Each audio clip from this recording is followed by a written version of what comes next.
O Senhor esteja convosco. Ele está no meio de nós. Proclamação do Evangelho de Jesus Cristo, segundo Lucas. Glória a vós, Senhor. Naquele tempo, o anjo Gabriel foi enviado por Deus a uma cidade da Galileia chamada Nazaré, a uma virgem prometida em casamento a um homem chamado José. Ele era descendente de Davi e o nome da virgem era Maria. O anjo entrou onde ela estava e disse: Alegra-te, cheia de graça, o Senhor está contigo. Maria ficou perturbada com estas palavras e começou a pensar qual seria o significado da saudação. O anjo então lhe disse: Não tenhas medo, Maria, porque encontraste graça diante de Deus. Eis que conceberás e darás à luz um filho, a quem porás o nome de Jesus. Ele será chamado Grande, Filho do Altíssimo. O Senhor Deus lhe dará o trono de seu pai Davi. Ele reinará para sempre sobre os descendentes de Jacó, e o seu reino não terá fim. Maria perguntou ao anjo: Como acontecerá isso, se eu não conheço homem algum? O anjo respondeu: O Espírito virá sobre ti, e o poder do Altíssimo te cobrirá com sua sombra. Por isso, o menino que vai nascer será chamado Santo, Filho de Deus. Também Isabel, tua parenta, concebeu um filho na velhice. Este já é o 6º mês daquela que era considerada estéril, porque para Deus nada é impossível. Maria então disse: Eis aqui a serva do Senhor, faça-se em mim segundo a tua palavra. E o anjo retirou-se. Palavra da salvação. Glória a vós, Senhor. Pelas palavras do Santo Evangelho, sejam perdoados os nossos pecados. Amém. A proposta da liturgia para a memória que hoje nós estamos celebrando é adentrar no sentido do mistério de Maria a partir da sua relação com o Espírito Santo. O Evangelho de Lucas, que é uma única coisa com os Atos dos Apóstolos, embora nós façamos essa divisão didática, é o mesmo escrito. Tanto o Evangelho de Lucas quanto os Atos dos Apóstolos apresentam Maria como uma mulher segundo o Espírito. No relato do Evangelho que acabamos de escutar, o anjo diz que sobre Maria desceria o Espírito Santo, que a faria conceber aquele que é a realização da promessa davídica. O Messias esperado pelo povo judeu, aquele que é ungido da parte de Deus e vem para instituir um reino que é diferente dos reinos deste mundo, porque os reinos deste mundo caducam, são resultado de constante disputa e inevitavelmente estabelecem a injustiça, porque o poder neste mundo ele não deixa espaço. Para que um domine é preciso que haja um dominado, para que um enriqueça é preciso que alguém empobreça. O reino de Jesus não. Em sentido absolutamente diverso, é um reino de graça, de partilha e que não se dissolve. Então o anjo disse que desceria sobre Maria o Espírito Santo e dela surgiria este rei, cumprindo aquilo que havia sido prometido a Davi. A alusão à descida do Espírito Santo é para nos fazer ir lá ao Pentateuco, os 5 primeiros livros da Escritura, na medida em que se diz que quando Deus queria comunicar alguma coisa ao povo no acampamento, que tinha saído do Egito, se descia à sua presença com aquilo que o hebraico chama de Shekinah, sabe, uma nuvem que envolve uma serra, como acontece com a Serra da Piedade nos dias mais frescos. Assim se diz que a presença de Deus descia sobre a tenda da reunião e ali o povo sabia que Deus estava comunicando alguma coisa. O anjo diz que aquilo que acontecia no Antigo Testamento, como uma sombra, como uma antecipação, realiza-se em Maria, porque do mesmo modo a graça de Deus e o seu Espírito descem sobre ela, porque ela é a arca da nova aliança. Quando Maria vai visitar Isabel, como visitava a Arca da Aliança, Isabel fica cheia do Espírito Santo. Assim como também nos Atos dos Apóstolos, a primeira leitura que nós escutamos, se diz que no dia de Pentecostes, no dia da descida do Espírito Santo, os apóstolos estavam perseverantes na oração. E quem estava junto com eles? Maria. Tanto no Evangelho de Lucas, poderíamos dizer que Maria é uma mulher toda segundo o Espírito. Ela concebe segundo o Espírito. A sua visita traz o Espírito. E é junto com ela que nós nos tornamos dóceis ao Espírito, que dá a cada um de nós a missão de ser um evangelho vivo. Porque é isso que significa Pentecostes. O Espírito desce sobre os apóstolos para que eles possam ir pelo mundo anunciando o evangelho. Mas vamos nos ater aqui à primeira leitura, precisamente no versículo 14. Se diz que os apóstolos estavam todos eles junto com as mulheres e com Maria, a mãe de Jesus, unânimes na oração. Essa frase, ela traz 3 conceitos, 3 palavras. A palavra perseverança, unanimidade, ou união e oração. Comecemos com perseverança.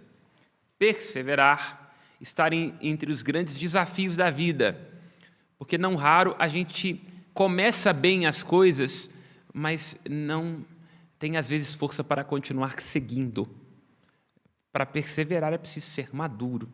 Para perseverar é preciso estar motivado. Para perseverar é preciso ter encontrado o amor. A perseverança não é própria de quem ainda não amadureceu. Aqui estão os nossos jovens adolescentes. Certamente eles não padecem desse erro. Eu estou falando dos filhos e dos netos de vocês que não estão aqui, porque os que estão aqui são santos. Mas é muito difícil convencer uma criança ou um adolescente de que tem determinados prazeres que precisam ser adiados. Porque se eu não conseguir separar um tempo agora para estudar ou para fazer uma obrigação, depois no futuro o primeiro prejudicado sou eu. Então vou adiar num primeiro momento aquela felicidade imediata para fazer um pouquinho de esforço para ter várias outras felicidades. Então, por exemplo, nós vamos dizer ao adolescente, estuda, estuda, estuda. O que ele vai fazer? Como é próprio do adolescente, não os daqui, os outros, vai nos ignorar solenemente. Ele só vai entender a importância do estudo o dia que ele tiver com o cartão de crédito estourado. Entendeu? Que ele vai falar, se eu tivesse estudado, se eu tivesse corrido atrás, se eu tivesse feito aquilo, entende?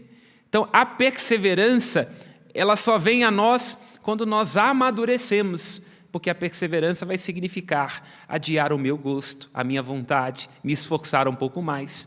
E no retrato que Lucas faz da igreja primitiva, se diz que os discípulos perseveravam. Mas perseveravam como? Unânimes e juntos. Aqui não é a unanimidade a respeito da qual fala Nelson Rodrigues, porque Nelson Rodrigues diz que toda unanimidade é burra, que quando está todo mundo concordando com a mesma coisa, significa que nós estamos uma multidão de idiotas. E nós temos um risco hoje em dia, porque as nossas redes sociais são feitas com base no algoritmo, né? Então, o algoritmo do Instagram e do YouTube entrega para nós aquilo que a gente gosta de escutar. E aí a gente pode ter a ilusão de que está todo mundo pensando do mesmo jeito e pode não estar pensando assim do mesmo jeito. A unanimidade a respeito da qual fala os Atos dos Apóstolos é aquela de perceber que as diferenças entre nós não podem nos fazer sermos oposição. Eu sou totalmente diferente de você, pense de um mesmo jeito, voto do mesmo jeito, fui criado totalmente diferente, né? Pense de um outro jeito, voto de um outro jeito, fui criado de um outro jeito e nem por isso tem que ser seu inimigo. Então, os apóstolos eram totalmente diferentes. Não dá para comparar a docilidade de um João, que na Santa Ceia reclina sua cabeça no peito de Jesus, à testa de ferro de um apóstolo Pedro, que falava um tanto de asneira.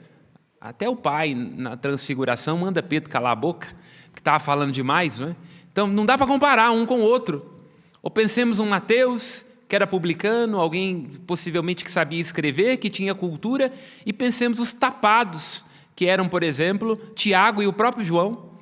João nem tanto, mas Tiago, chamados de filhos do trovão, quer dizer, gente muito prática, muito imediatista, então totalmente diferentes. No entanto, apesar de suas diferenças, eram capazes de ser um só coração e uma só alma. Essa palavra é muito atual no dia de hoje, porque nós somos diversos. Temos cores diversas, pensamentos diversos, orientações diversas e, no entanto, temos que ver aquilo que nos une, para além daquilo que nos divide, porque sem perceber aquilo que nos une, não tem consenso na família, na igreja e nem na política. E a terceira nota apresentada por Lucas é a oração. A oração que é uma necessidade de todos nós, porque oração é respiro. Orar significa saber que por mais que a gente planeje, faça, corra atrás, a nossa vida depende de um outro. Quer dizer, a oração significa colocar-se em sintonia. Quando a gente vai ligar um rádio, tem que colocar na mesma sintonia. Qual que é a primeira coisa que a gente diz quando chega na casa de uma pessoa nova? Bom dia, não. Qual que é a senha do Wi-Fi? Tem que colocar sintonia, entende? A oração sintoniza para que a gente possa receber o sinal de Deus na nossa vida. Sem oração, a gente não vê os sinais de Deus, não consegue perceber quando Deus está nos falando e como que na nossa vida tudo é desígnio de Deus. É preciso ter perseverança, é preciso ter um consenso, e é preciso estar em oração, porque senão nós não somos igreja. E essa é uma insistência dos Atos dos Apóstolos e uma insistência ao longo de toda a história da igreja. É isso que quer dizer a palavra católico. Por que nossa igreja se chama igreja católica? Porque é uma palavra do grego. Katá, no grego, é conforme, segundo, orhilos, é conforme a multidão, o todo. Por isso que nós somos católicos, porque diversos, em locais diversos, em tempos diversos, em culturas diversas, somos uma multidão, um orhilos, mas somos uma única coisa, conforme o todo. De modo que se você for numa missa lá em Paris, ou no Japão, ou lá em Roma, ou em África, ou na Ásia, você vai ter o mesmo evangelho, você vai ter a mesma estrutura, o mesmo rito, entende? Ainda que existam algumas diferenças de um rito para o outro, é a mesma matriz de fé, porque nós somos católicos. Para além de nossas diferenças e divergências, nós temos uma coisa que nos une. E isso é muito importante para Lucas, os Atos dos Apóstolos. Porque se nós não estamos unidos naquilo que celebramos, naquilo que cremos, nós iremos anunciar a nós mesmos. É porque se tem a ver com o meu movimento, com o meu partido, com aquilo que eu quero, então você não é importante para mim. Agora, se tem a ver com o nós, com aquilo que é bom para nós, com aquilo que é comum, com aquilo que nos une, aí a gente pode encontrar uma linguagem que é nossa, entende? Para além do que eu quero, para além daquilo que eu desejo. O desafio, ao longo da história da igreja, nessa busca da unidade, é que a igreja tem que articular duas coisas. A primeira, ela tem que ser fiel à sua origem, porque nós não podemos ficar inventando uma fé, nós recebemos uma fé que é apostólica, mas, ao mesmo tempo, a igreja tem que corresponder à época e aos diversos lugares. Tem que articular as duas coisas. Se a igreja for apenas só fiel à sua origem, ela corre o risco de se cristalizar, porque mudam as línguas, mudam os horizontes, alguma coisa no jeito de celebrar. Mas, ao mesmo tempo, também, se a igreja for corresponder à moda, ela se descaracteriza, porque ela vai ficar o tempo todo acompanhando as mudanças do tempo e ela vai deixar de ser quem é. Então, a igreja ela tem que articular essas duas coisas. Ser fiel aos seus princípios, porque ela tem uma origem apostólica, e, ao mesmo tempo, ela tem que ser atual. Imagina se nós continuássemos celebrando a missa como os apóstolos celebravam em hebraico, ninguém ia entender nada. Então é a mesma missa, é o mesmo culto, mas depois foi para o grego, depois foi para o latim e hoje está no vernáculo, ou seja, em diversas línguas. Temos que articular as duas coisas. E por que é que dei essa volta? Bem mineira, nós mineiros gostamos de curva para chegar aos mesmos pontos, porque ao longo da história da igreja, Maria sempre foi um sinal desta articulação destes dois pontos. E é por isso, evidentemente, que o evangelista Lucas faz notar que ela está junto com os discípulos. Se nós olhamos ao longo da história da igreja, Maria tem diversos títulos. Aparecida, Conceição, Lourdes, Guadalupe, Rosário, mas é uma Nossa Senhora, que em sendo a única mãe de Deus, que em sendo o único colo materno, a única cheia de graça, manifesta-se sobretudo nos momentos difíceis da história. A primeira constatação a respeito de Nossa Senhora de Maria na história da igreja reporta-se ao ano de 413, quando se tinha dúvida se Jesus era Deus ou não. Será que ele é? Será que não é? Os arianos achavam que não. Aí se decreta no concílio de Éfeso que Nossa Senhora é a Theotokos, ou a Mater Theou, a mãe de Deus. Porque se ela é a mãe do Cristo inteiro. E o Cristo, entendo uma natureza humana e uma divina, é em si mesmo uma única pessoa. E Nossa Senhora é mãe deste todo. E ao longo da história da Igreja, nos momentos de incerteza e de dúvida a respeito de se Nossa Senhora era Imaculada Conceição ou não, nós temos uma Nossa Senhora de Lourdes que cura as enfermidades na França. Se há no Brasil o sofrimento do povo, que está sendo subjugado pelo poder dos poderosos, e quando vai receber a visita do conde, não tem pesca, eles encontram no rio uma Nossa Senhora Aparecida. Se nós estamos no México, no contexto da evangelização, os povos indígenas precisam de mãe. Ela aparece no Tepeyac, a Juan Diego, como sendo a Guadalupe, que traz os traços indígenas. Se nós estamos num contexto de dúvida sobre a perseverança da fé, ela vai aparecer a 3 pastorinhos em Fátima, como Nossa Senhora de Fátima, a mãe do Rosário. Então perceba, Maria, ao longo da história, podemos ter esta ou aquela opinião sobre as suas aparições, não é o caso, mas ela vai manifestando esta capacidade da graça de Deus de ser tão antiga e tão nova. O mesmo colo de mãe, a mesma desde o início, mas que vai se manifestando com diversos traços, com diversas cores, com um jeito diverso de ser. E hoje nós estamos celebrando Nossa Senhora do Rosário. E aí, já quase finalizando esta homilia, quero lhes perguntar e lhes indagar de onde é que vem esse título de Nossa Senhora do Rosário.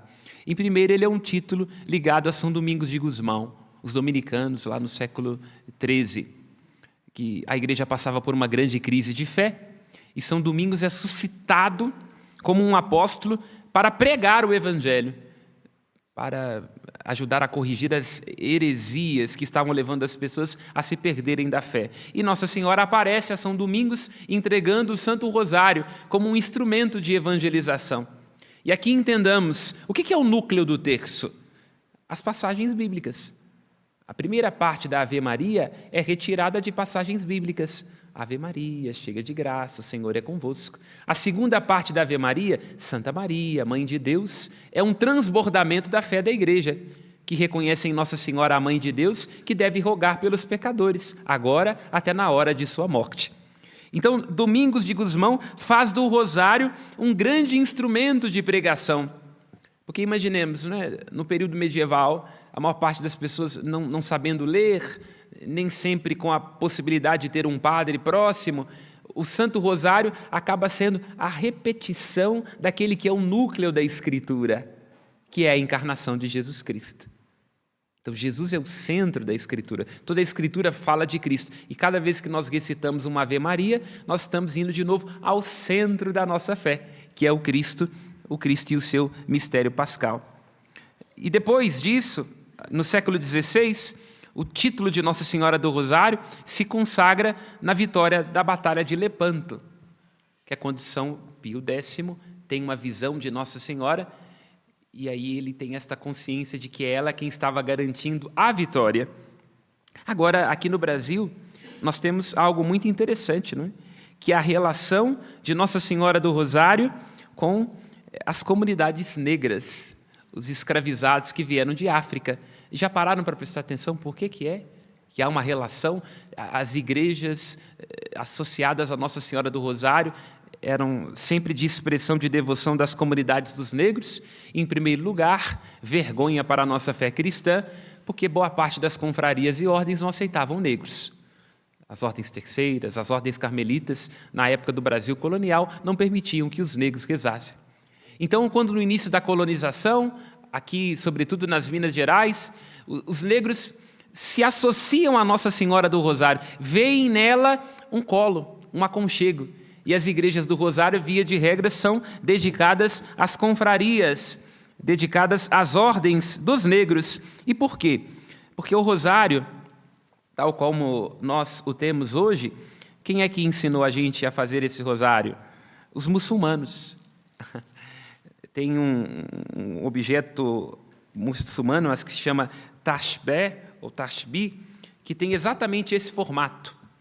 Porque a colonização que chega até nós aqui ela é fruto do encontro com os árabes. Tem uma série de palavras nossas do português que se reporta ao árabe. Almofada, açúcar, alface, cifra, limão, laranja. São palavras do português que vêm do árabe, porque ali naquele contexto da Península Ibérica, Portugal, Espanha, foi durante muito tempo dominado pelos árabes. E, inclusive, quem que é Fátima? Sabiam que os muçulmanos gostam muito de Nossa Senhora de Fátima? Sabem por quê? Porque Fátima é o nome da filha preferida de Maomé. Então, eles veem Nossa Senhora de Fátima como uma referência ao Islã, porque para o Islã, Jesus é um profeta e Nossa Senhora é uma mulher de grande estirpe. Por isso, os muçulmanos têm um carinho muito grande por Nossa Senhora de Fátima. Então, o rosário, as contas do rosário, são inspiradas num instrumento árabe, que chega até nós, em primeiro lugar, por este encontro, não é, de culturas na Europa, no rosário, e aqui durante o período do Brasil colonial. Então, muito possivelmente, uma das causas da associação de Nossa Senhora do Rosário com os negros é que boa parte dos negros escravizados que vieram para o Brasil eram muçulmanos. Então, no contexto do sincretismo cultural, e aqui temos que situar, como disse, houve uma vergonha para o cristianismo, que foi a escravidão. Não, de maneira nenhuma podemos romantizar uma coisa como essa, porque foi uma atrocidade, é uma vergonha, uma mancha, inclusive, na história da fé cristã.